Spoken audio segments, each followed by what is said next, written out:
Every single home has mold. So if somebody comes into your house and tells you have no mold, then they don't know what they're doing. What you really need to understand is that there are always going to be sources. It's about prioritizing source in the home. And so there are going to be things that should be treated as a 5 alarm, urgent, urgent, urgent. And then there are going to be things that, hey, look, this is kind of normal. This is settlement. This is part of the acclimate of the home. You don't need to worry about it. But we don't drink unfiltered water. Right. And our homes are systems, right? And there's always something in its closed air that's looping. So bringing in air filtration is important too, making sure that it's at minimum HEPA filter based. Welcome to the Inspired Living with Autoimmunity podcast, the podcast for high achievers who want to stay sharp, focused, and full of energy despite their diagnosis. With your host, National Board Certified Functional Medicine Health Coach, Julie Michelson, where Julie helps you take your power back from autoimmunity. And now here's your host, Julie Michelson.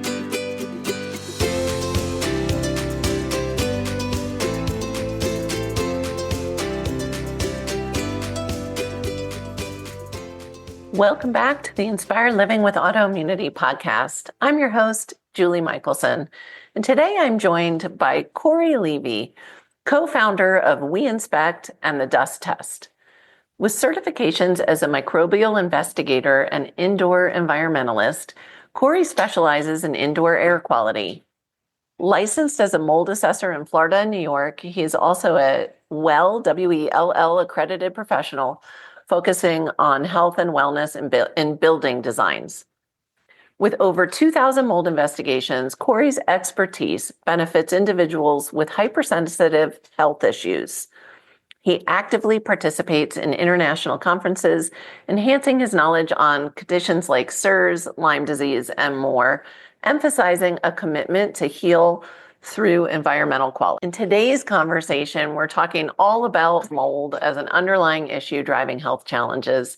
And Corey shares his knowledge and expertise about improving air quality, reliable mold testing, and steps we can all take to protect ourselves.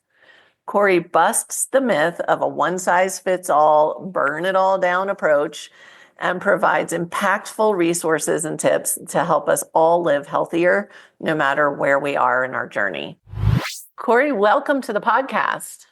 Thank you so much for having me, Julie. I'm so excited to be here. I am so excited for our conversation. I had to just kind of cut myself off because I wanted to have the conversation before we have the conversation. Yeah. So I'm always fascinated by people's stories anyway, but especially when it's something that to me is like so specialized. So how did you get into the world of wellness, or of mold and wellness together? Yeah. Like, because that's not something usually little boys are like, ooh, this is what I want to do.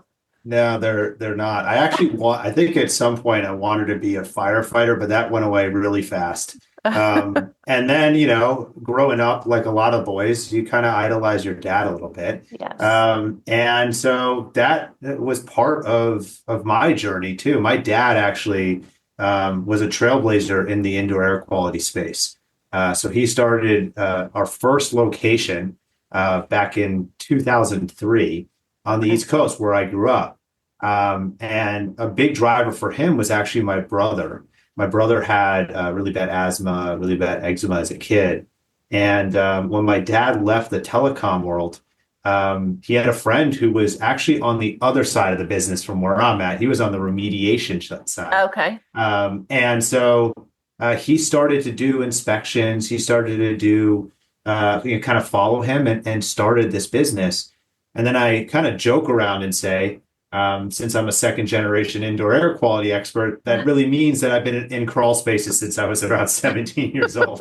Which sounds like it could be not so healthy. So I'm guessing you did it the right way. I did. Yeah. And that's the one thing about what my family, how we got kind of more towards the wellness side. It's initially when Steve, my dad, started the business, he kind of started on what I would consider to be more generic type of mold inspections. You're buying a house. You had a leak in a specific area that you wanted looked at. But there was a client that we had that was sick, and actually asked us, hey, do you know any doctors that I can speak with? And unfortunately, at that time, we didn't. Sure. And so we took it upon ourselves to go out and find doctors. And the first conference we went to was actually the American Academy of Environmental Medicine. At that time, 15, 16 years ago, some odd years ago, it was really the only one of its kind. And we showed up, and there was probably 300 some odd doctors there. We were the only environmental consultants in the room. It was my Wow. dad, my uncle, Smart and move. myself. Yeah, right. And Yeah. let me tell you something, I understood zero of what they were talking about. Sure. Yeah. Sure. But we learned so much, and we ended up making great connections with some practitioners who really helped shape us and explain to us, hey, we've been looking for people in Right. the indoor air quality space to help find what we're seeing in our patients' bodies. And Yeah. so we started our journey back then of learning and actually sitting down with doctors, and the doctor saying, hey, this is what I'm seeing. Here are their mycotoxins. Where is this coming from? Right. Can you help us? And so as we dove into it more and more, we've really refined ourselves into essentially now where we're, a national company. We work throughout the U.S. in most places, and our through line is that everybody we work with is dealing with health concerns. So Sure. either Whether they know it directly, or not. right, yeah, either it's directly the home, Yeah. or they're dealing with an underlying health condition, which I think a lot of the people in your audience that listen to this show are dealing with. They're diagnosed with something, but why am I not pushing through? Right. What is happening? Yeah. I love Yeah, that you say that because we tend to forget, especially with the Western medicine model we live with right now, that the body is designed to heal. And so, the when you get a diagnosis, or even if you don't have one and you're struggling, it's the why is where the answer is. Why isn't the body able to handle this on its own? And so often, mycotoxins are at least an underlying factor, sure. in especially in the autoimmune Oh space. yeah. And it is. I love that you said you're nationwide. When I moved to Colorado, from South Florida, where we were aware, mold was everywhere. The first home we almost bought in Colorado, we wanted to do a mold inspection because it was a stucco home. And they, oh, there's no mold in Colorado. It's so dry here. Well, it was like, well, if you want to sell us the home, we're gonna check. And sure enough, it had mold, and we moved on.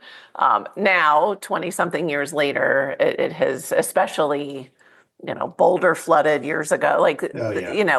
we're now a little more savvy in Colorado than we used to be, as far as it is everywhere. It's everywhere. It's And everywhere. and I'm glad you brought that up too, because I think a lot of our initial thought process is exactly this. It's like, oh, well, I live in Florida, so I'm bound to have it. Or, oh, I'm in Tucson, Arizona, where it's right, super dry. I'm in the desert. There's no way it's here, right? yeah, And I think the environmental impact plays a role in how the structure is going to form mold for sure, but also unpack how we build, right? yeah, And how we maintain.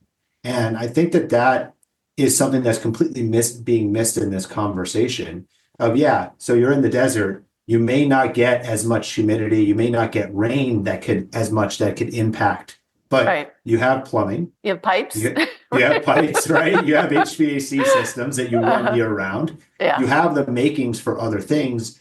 And I remember this so vividly when I was younger, before my dad was in the industry, and we had a small leak underneath the sink. And it ended up becoming part of a problem that we found in the house that could have been impacting my brother. And when it happened, we just let it dry, right? sure, And then years later, my dad found there was an issue there. But I think so many people think, oh, well, if I stop the leak underneath the sink, I've solved the problem. right, What's crazy, Julie, in what we do, the majority of the issues that we find in people's houses are actually related to previous water damage. Yeah.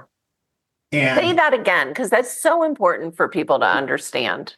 yeah, so the majority of the issues that we find in people's houses are actually related to previous water damage.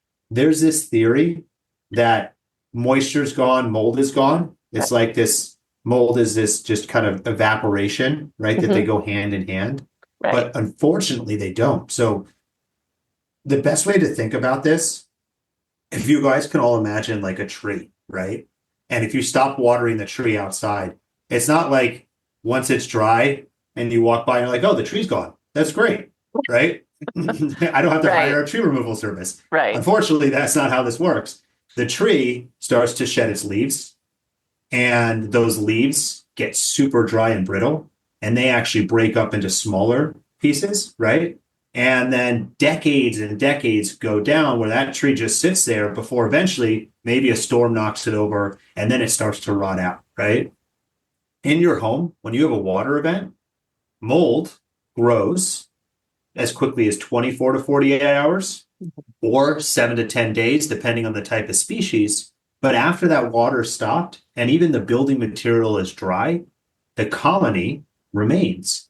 And then it goes to a very similar cycle, Julie, where it gets dry.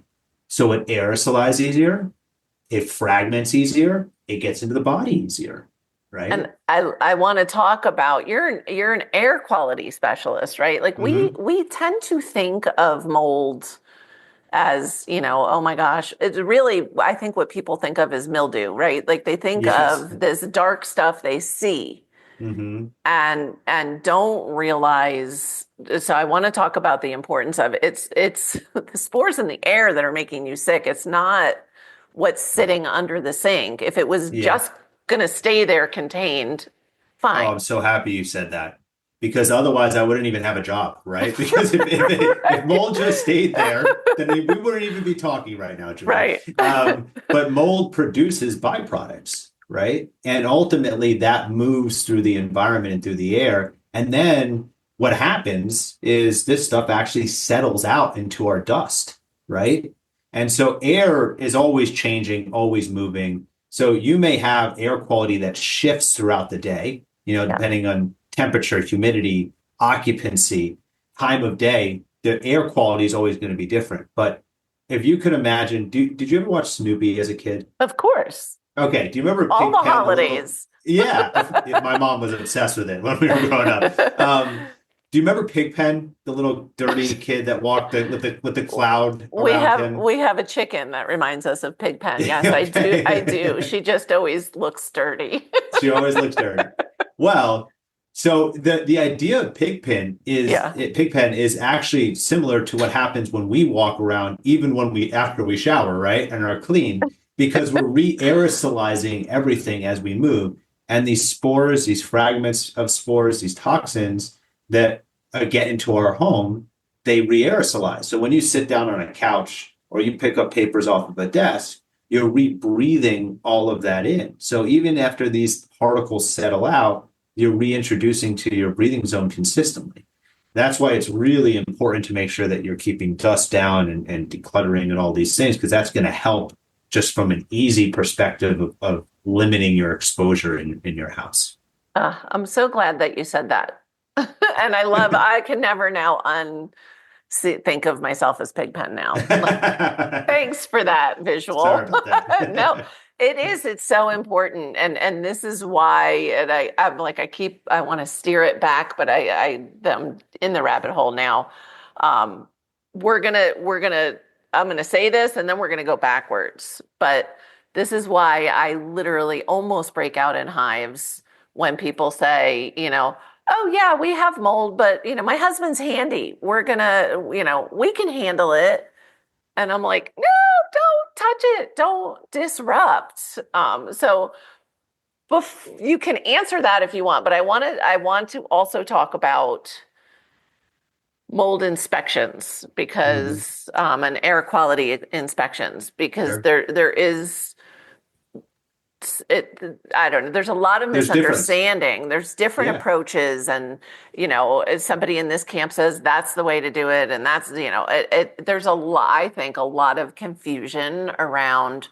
Well, how do I even know if I got an inspection if it was a good, thorough inspection? Yeah. It's a great question, right? So unfortunately, in our industry, it's very difficult to determine the difference between the two on a phone call many times too, right? Sure. And for your audience, especially, it's so important to make sure you're asking the right questions. Actually, we have a guide that I'll give you where it's like 10 questions on how to interview a remediation company and an inspection company. I'll make sure I send that over to you guys. Awesome. And do you feel like they should be two separate companies? Oh, 100%. Yes. Yes, Because you're yes. from Jersey. That's Yeah. why. Yeah. It's actually now, it's like 8 states that I think 6 or 8 states that they have to be separate. It's the law. I think it should be. I really It should do.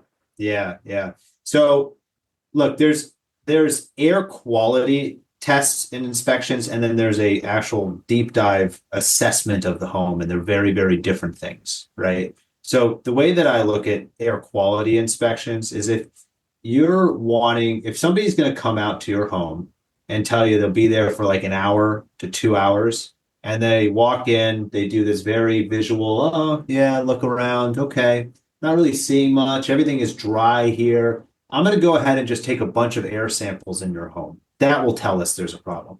You should ask them to leave immediately. Okay. Because they're not actually adding any value in the process, right? Okay. Now, a thorough assessment and inspection should be a full top to bottom assessment of the home. They should be on site 4 to 7 hours or more, depending on the size of the property. And they're not just looking in the general living areas of the home, but they're checking the exterior of the house. They're in the attic spaces. They're in the basement, the crawl space. They're opening up your air handler unit. They're looking in your ducts. They're checking for active moisture, inactive moisture. I mean, this process is a very thorough assessment of the home because here's a little secret, okay? Don't tell anybody I'm this, ready. but here's a secret. Are you ready? Every single home has mold. Sure. Every home, okay? Yeah. And so if somebody comes into your house and tells you you have no mold, then they don't know what they're doing. Now, to unpack that a little bit more. It's there are not degrees all of it. detrimental to your health. Exactly, right? And so what you really need to understand is that there are always going to be sources. It's about prioritizing source in the home, right? And so there are going to be things that should be treated as a 5 alarm fire, urgent, urgent, urgent. And then there are going to be things that, hey, look, this is kind of normal. This is settlement. This is part of the acclimate of the home. And you don't need to worry about it. But if you have somebody that's just focused on utilizing one tool to diagnose your whole home, i.e. air samples, that's like going to a doctor with a broken arm and them telling you, you know what, I have a strep test I can give you. Well, it's a medical test, but Right. you need an x-ray, right? So at the end of the day, it's about making sure that you're really thoroughly looking and using a breadth of different test types that are applicable to what they're finding in the home. I'm so glad you said that. And I built the home I'm in. It'll be, wow, see, time's flying, almost 8 years ago now.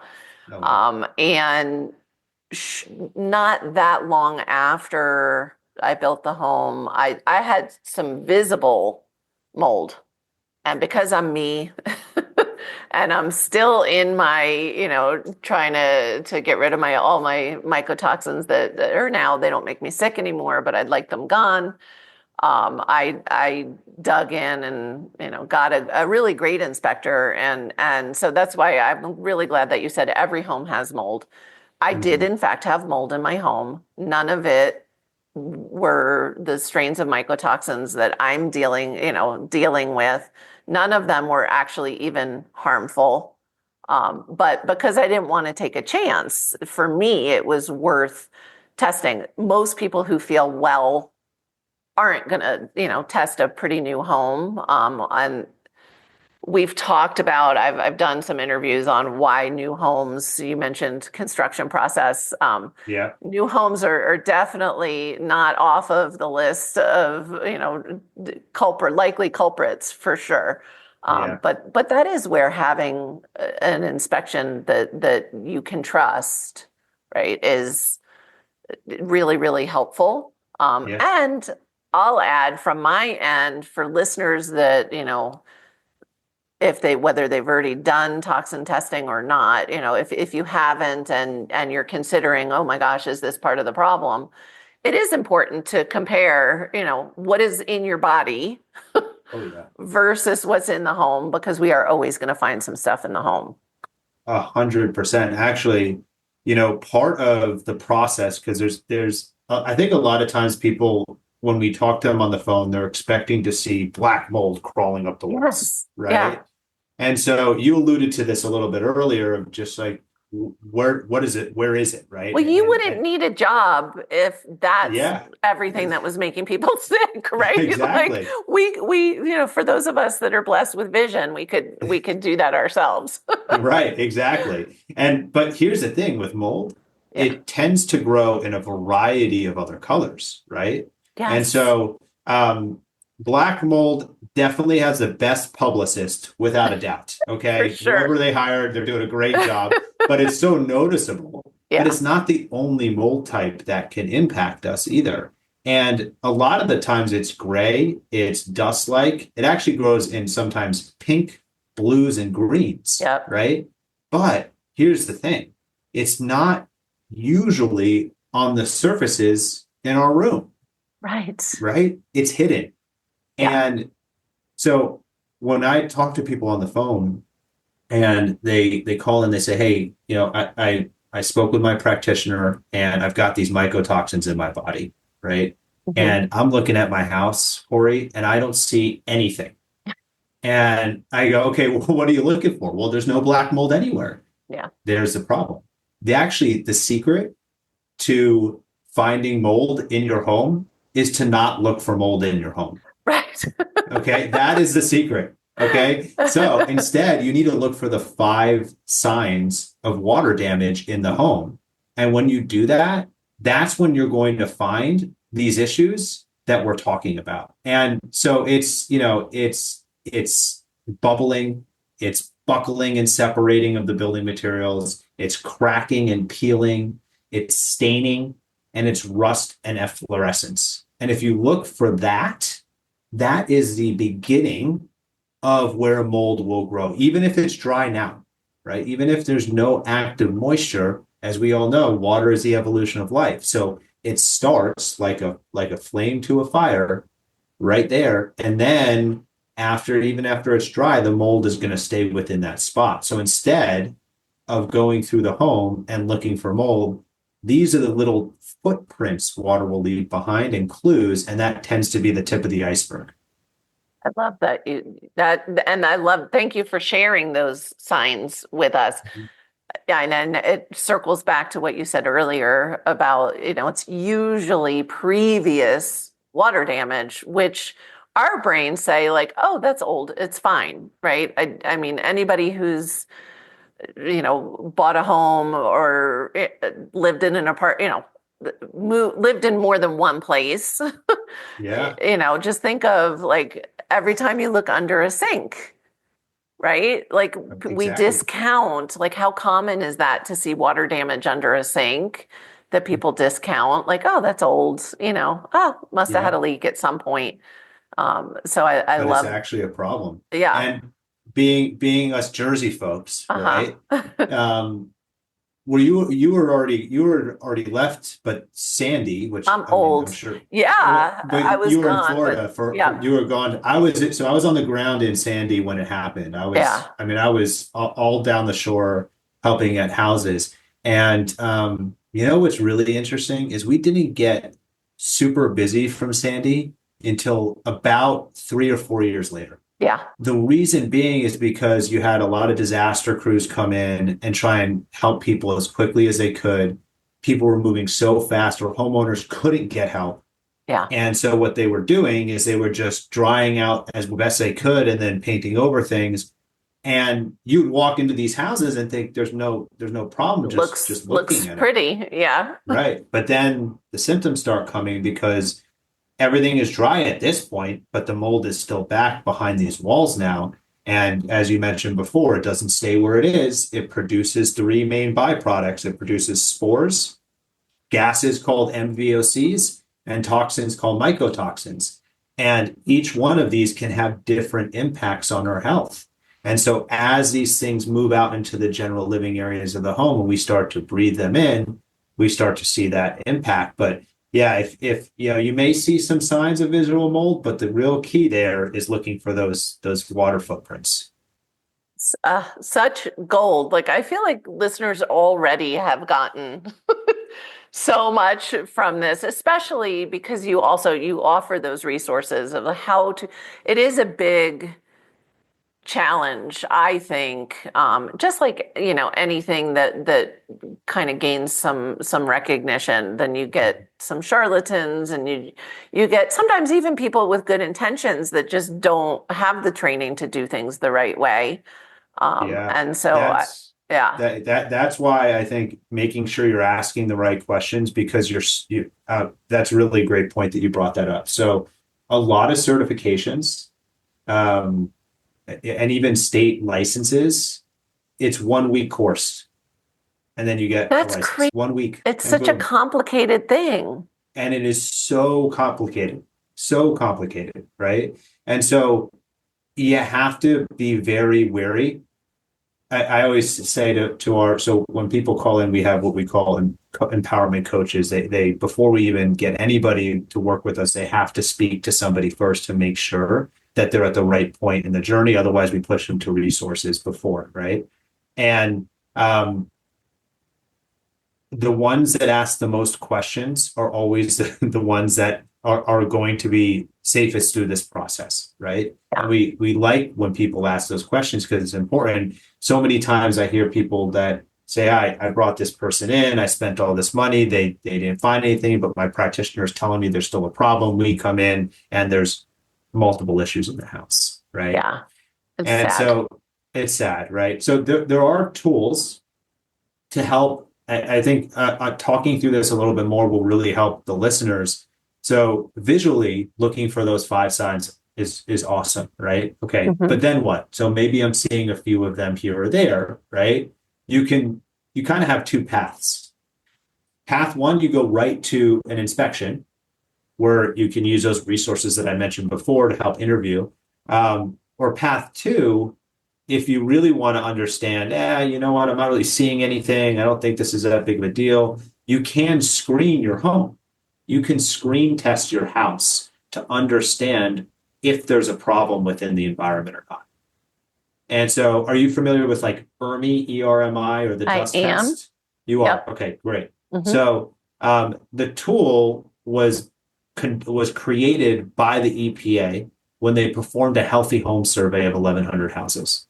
Okay, half of those homes, when surveyed, had a known history of water damage and mold, and the other half did not. And so what they came out with was a list of 36 mold species that are commonly found inside these different types of houses.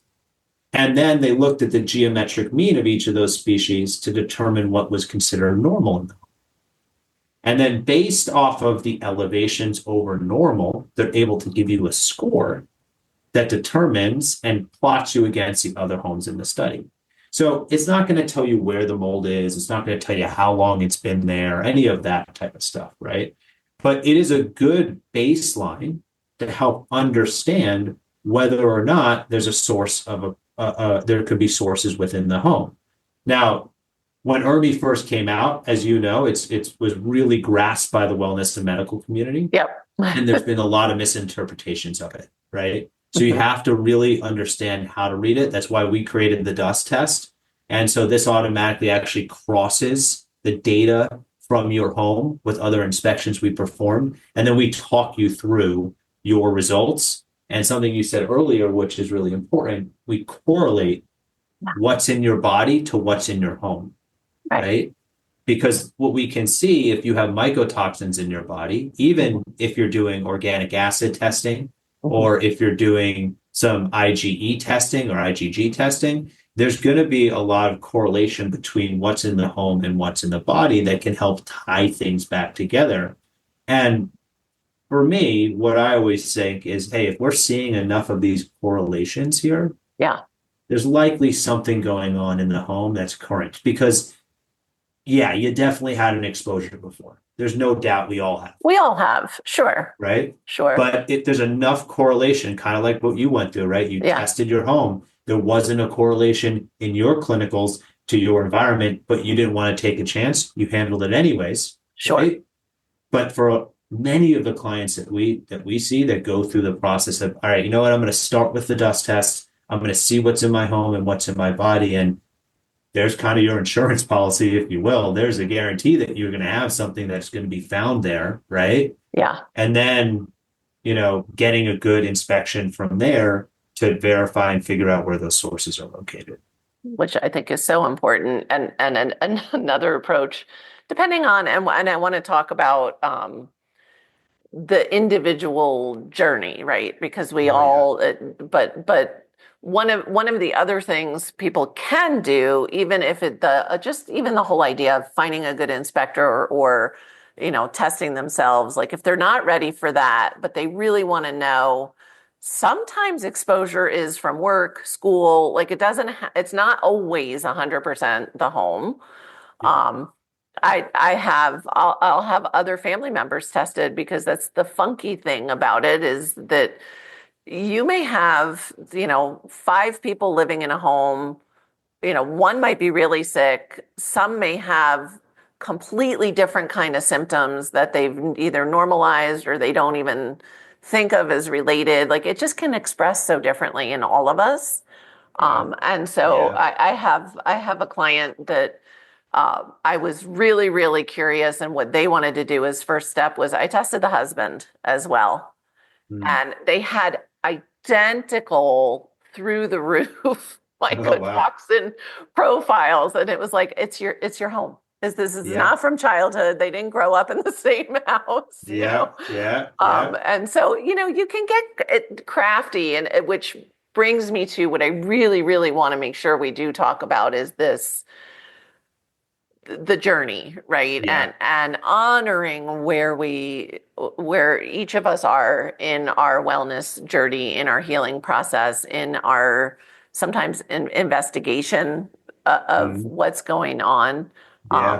Everybody's different, down to not just like where we're at even in our journey of healing, but even just peeling it back even further than that. Are you a homeowner or are you a renter? Right. I mean, you're going to have 2 completely different goals. Yeah. It is. And it's not always necessarily the same path that you have to go down when you're in that scenario. As somebody who rented before I bought my first home, I went a little bit crazy. I'd probably look at like 100 places before I lived there.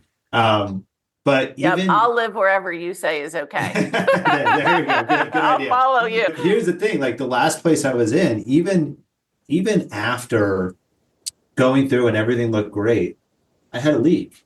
Like nobody's like impervious to any of this stuff. Sure.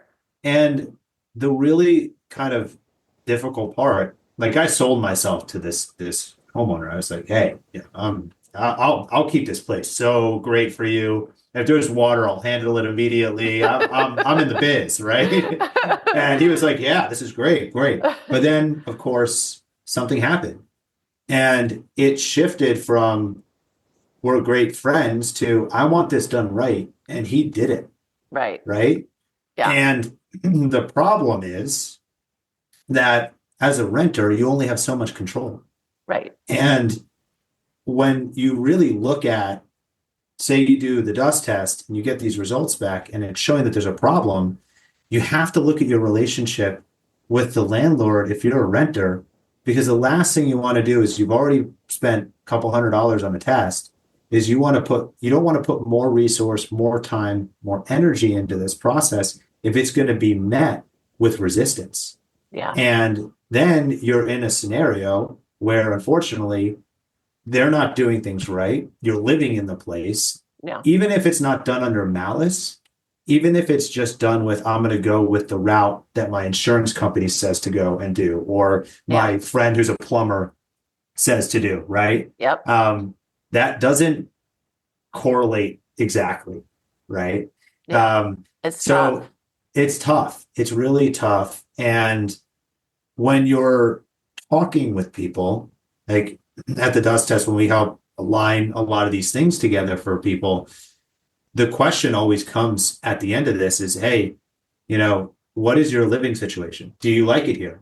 If you're a renter and you love it, and you have a great relationship with your landlord, great. Maybe inspection does make sense. Maybe you don't want to uproot your family. You want to stay there. You see yourself here for a while. That is awesome. That makes sense, right? But if your landlord is not a nice person and they're going to be very difficult, then maybe it's better serving you to find a way out of your lease and move on and Yeah. put that energy, that focus, because if you're dealing with other things, you're dealing with other health concerns, which I know a lot of listeners are, the stress from that, Driving symptoms. Yeah. It's right? bad. It's going to flare it all up. Yeah. And often, one of the typical across the board symptoms, no matter what kind of autoimmunity or chronic illness, is fatigue anyway. And Yeah. so, Add this in, and that it's makes it a very it can difficult be thing. overwhelming. And I want to Yeah. dispel some myths Yeah, let's because do it. talking about that idea, and sometimes the best choice is to move. Like that sometimes is the choice that is the all around best choice. But for so many years, those of us in this wellness space have heard and been taught and told, and then pass that information along to people. You have to leave everything. Like you cannot take if you did move, or even if you are doing a professional remediation, that it's all got to go. You can't keep your clothes, your books, your anything, or you're just gonna stay sick. Yeah. I think for a long time, Julie, that was an approach that a lot of people in the industry used, right? More of a let's make sure that we're trying to eliminate everything. Mhm. But what we've seen now is something very different. And if you really think about it, um, it's never. Let's just think about how clothes are made and where they're made. Like they're not made Let's in a not. hospital clean room. Let's not. Let's not. Okay, let's I not. got pig pen again in my note. But like they're many of them are made in these factories that are leaking, right? Yeah, And right. then they're put in these shipping containers that are gross in cardboard boxes, and then they're stored in a facility here before they hit the floor, and they're brand new. Right. You don't think those have some sort of mold exposure to them, Ah, right? yes. So like it's never really our stuff, right? Now, granted, there's layers to this, and we actually have a guide, the how to clean your stuff guide that I'll send to you as well that people can get. But if you think about the fact of how mold works, again, back to what you said earlier, if it stayed under the sink, we would not be talking right now. Right. You need this analogy of a factory. Mold creates a colony and then it creates byproducts. Well, think of a factory next to a lake. If a factory is next to a lake and is polluting the lake, the government doesn't come in and just shut the factory down. It has to clean the pollutants in the lake and vice versa, right? Well, in the home, you have little tiny mold factories and they're creating spores and they're creating gases called MBOCs and they're creating chemicals called mycotoxins, and these spread throughout the home. Okay. So what do we need to do? We got to go find those factories and we got to shut them down. Okay. But then you need to clean. You have to go through that cleaning process, right? And if you've got contents, clothes and couches and books and all these other things that are physically growing mold on them, yes, they should be thrown away. Sure. 100%. That's right? logical. That's logical, right? Well, we would think so, but the amount of times some people are like, hey, I I love need this this. thing. I Yeah. love this Uh-huh. one thing, but there's mold on it. But how is it going to impact me? Look, it should go, right? But the idea here is if you deal with the home and clean, the majority of people are seeing the results that they need to see from a health perspective, right? And it's not about taking a match to all of our stuff and moving and moving Thank on you. because here back to what we said earlier, every home has something. So Right. it's about having the right team around you and making sure you're getting the sources handled. You need the right practitioner. You need somebody like yourself who's going to help coach them through doing the right things for the body. And just like we're talking now, we're another spoke in that wheel on the assessment side of the property. We need to make sure we're finding the problems, we're prioritizing those issues, you're putting the resource towards the right areas that are going to give you the highest return on overall air quality in the home. And if you take the right path that way, we don't need to throw all of our stuff away, Yeah. Yeah. Well, right? and it goes back to, like I just mentioned, I'm still working on years later. There's still evidence from when I was so sick, my mycotoxins, or somebody might look at a test I did, if I did one this week and be like, oh my gosh, but I feel great. There is no perfect, right? Our bodies, and everybody has, it's my professional term. We all have a different tipping point. So Yes. somebody may have a really high toxic burden, but they feel great, right? And Yes. somebody else might have just one smaller exposure may be enough to tip them Mm-hmm. into illness. And I think of the home as this extension of us in that sense too, Yep. which it goes back to that we don't have to burn it all down. Mm-hmm. Better is better. It's just everybody has a different. So I love that you help people focus on, hey, this is where your energetic and financial resources are going to serve you the most Yep. versus this perfect idea of, oh, just start over.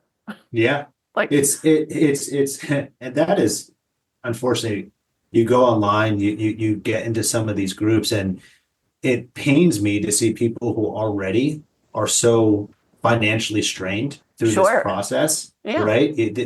Treatment is not cheap, right? This Right. whole process is not cheap. It's extremely draining financially. Yeah. And so then you see people who are like, I've done the remediation. I had somebody come out and I put my life savings towards this and I Right. still feel terrible. And so now I got to throw everything away, right? And back to this understanding of prioritization, unfortunately, in many of those cases, you had the person come out, they found a problem, but was that the right problem? Right? Yes. So then what we're doing is we're going after maybe a lower priority issue that had a high cost. And so Yeah. here's the return. The return isn't great as it needs to be versus an area that should have been a higher priority. And maybe it was like a medium or a lower cost, but that would have had such a bigger return on Right. how you're being impacted. Like and you mentioned something that I really want to touch on about yourself. And I think it's so important for people to understand the tipping point because Yeah. it's such, I talk about this all the time too. We all deal with different burdens. You have a household of 5 people and one person's really sick and this person is not, and these people, maybe, right? We're Yeah. all different, right? And we're all going to react different to our environment. But when you work with people like yourself who have the data about the body and you get the right data about the home, you can Yeah. really make informed decisions properly about getting you down the road so that this idea of this financial, I got to rip every wall of my house out, I got to throw all my contents away, I got Yeah. to start my life over, becomes a lot more manageable. And you can actually progress this in the right direction. While it still may be costly to go through all of this, at least we're Right. not starting our life from zero and trying to rebuild and really being focused on getting to the right things that are going to have the biggest return. Yeah. And I love that approach. It's the same approach we take with health in general, right? Is where can we start getting the wins, right? Like, where's the impact?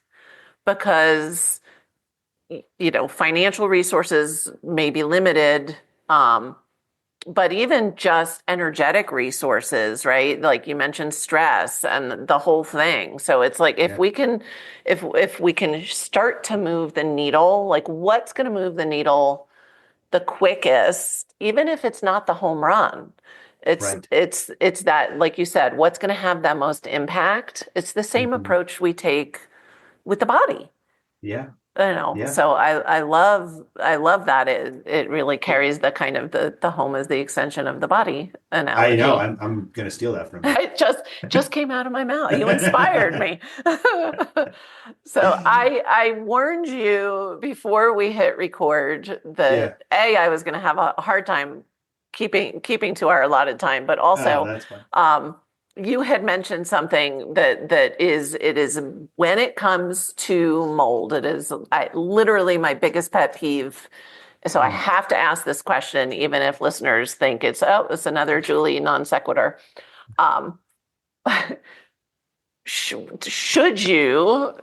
I'm not going to tee it up and give you my opinion. Should you be using bleach on mold? No. Why No, no, not? no, It no, makes no, it look no. pretty. It makes it look pretty. So here's the thing with bleach. It doesn't penetrate deep enough. Okay. So first off, this idea of bleach and like this DIY, look, Just don't I'm do always it. down to do DIY, like small projects. First off, I'm Uh-huh. like the least handy person. So anytime my wife sees me with a hammer, she's like, "What are you doing? What are you doing?" But like the idea of DIY in general, is you need to make sure you have the right plan so the DIY makes sense, right? It's Yep. like unboxing IKEA furniture without instructions. Okay, Right. it's going to take you a long time. It's probably not going to come out right. When you look at it in the home, throwing bleach on something, it has a high kill rate. Great, we're killing something.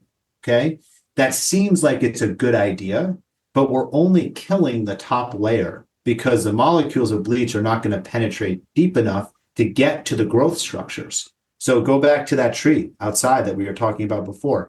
I'm ripping the leaves off a tree.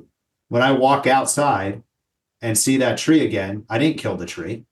I got to Right. get down to the roots and unroot it, right? Yeah. And so when the way mold works, it plants root-like structures called mycelia. It's got hyphae that are like branches, and then on top of the hyphae sit the spores. Okay.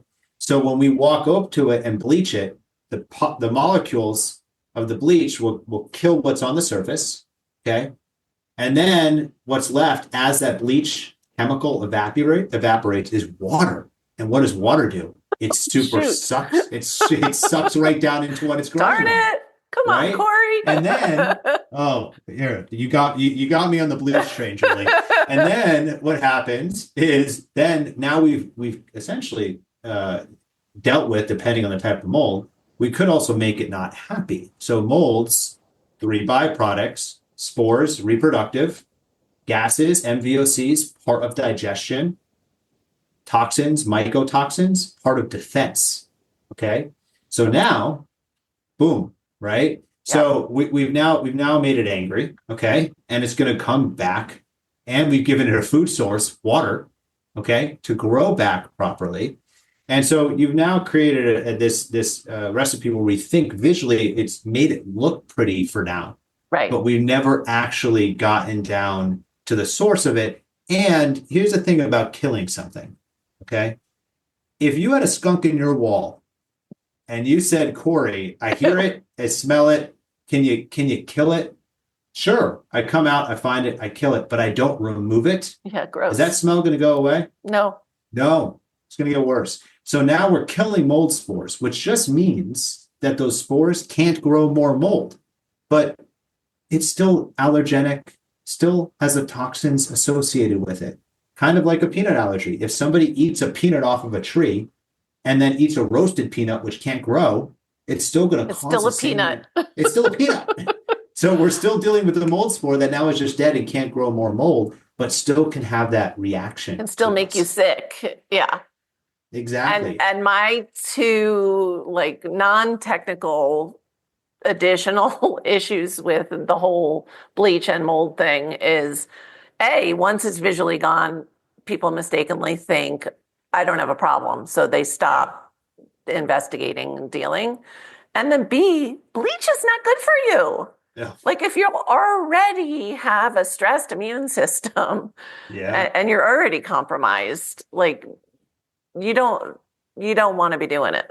No, you don't want to be doing it. You also got to be careful if you're combining other chemicals of cleaning in the area, right? Because not a lot of stuff has bleach in it. So some are based with ammonia that can create other types of harmful gases to carry in the environment. And I get it. We've been, the companies that create bleach products have done a really great job, even selling us on the fact that, oh, that's just a little bit of mildew. Go ahead and use this product, right? But here's the thing, right? Mildew is mold. Mildew and mold are the same thing, right? And at the end of the day, like if you were to test that and send what is considered mildew to a lab in a shower, it's going to come back as a type of mold, right? Right. And so, look, there's varying degrees of this, and is that actually the driver to what's going on with your health?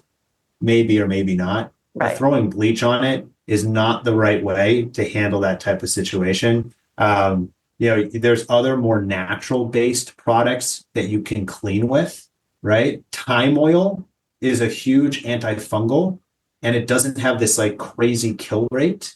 So there are things that you can use. A lot of the more natural green cleaning products that exist out there right now are a lot better to surface clean with. If you're seeing, maybe I have some buildup in my grout in my shower and I just want to kind of clean because water sits there, right? Fine. But please don't use bleach. If there's anything you take away from this call, don't use bleach. So we are at, and that could have been it, we're at that point where I ask you for one step that listeners can take starting today. And it doesn't even have to be air quality related. Anything you want to share with us that we should all be doing or can be incorporating in to support health?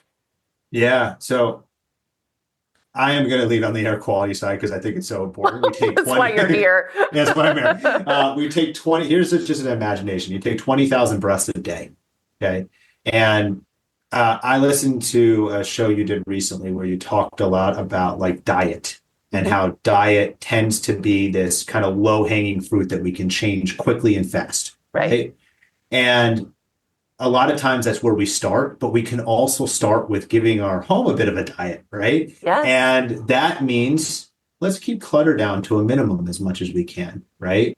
I talked a little bit about this before of this, all these things that get into the air, not just mold spores, but you've got dust mites, and our dust is like a soup of contaminants. It's hairs, it's particles and skins. You don't want to breathe this stuff in, okay? So we want to keep dust to a minimum. So making sure we don't have a lot of areas where dust can form easily and build up. And so decluttering, when you're cleaning your home, having a regular cleaning regimen, you're vacuuming with HEPA filtered vacuums is really important. And when you're dusting with items that don't re-aerosolize. So don't go around with one of those feather dusters of your home. That's just moving it all around, right? You want to make sure that you're getting stuff that's trapping. And then the final thing that I'll say to like just overall reduction on exposure is air purification is really important, right? And, we don't drink unfiltered water. Right.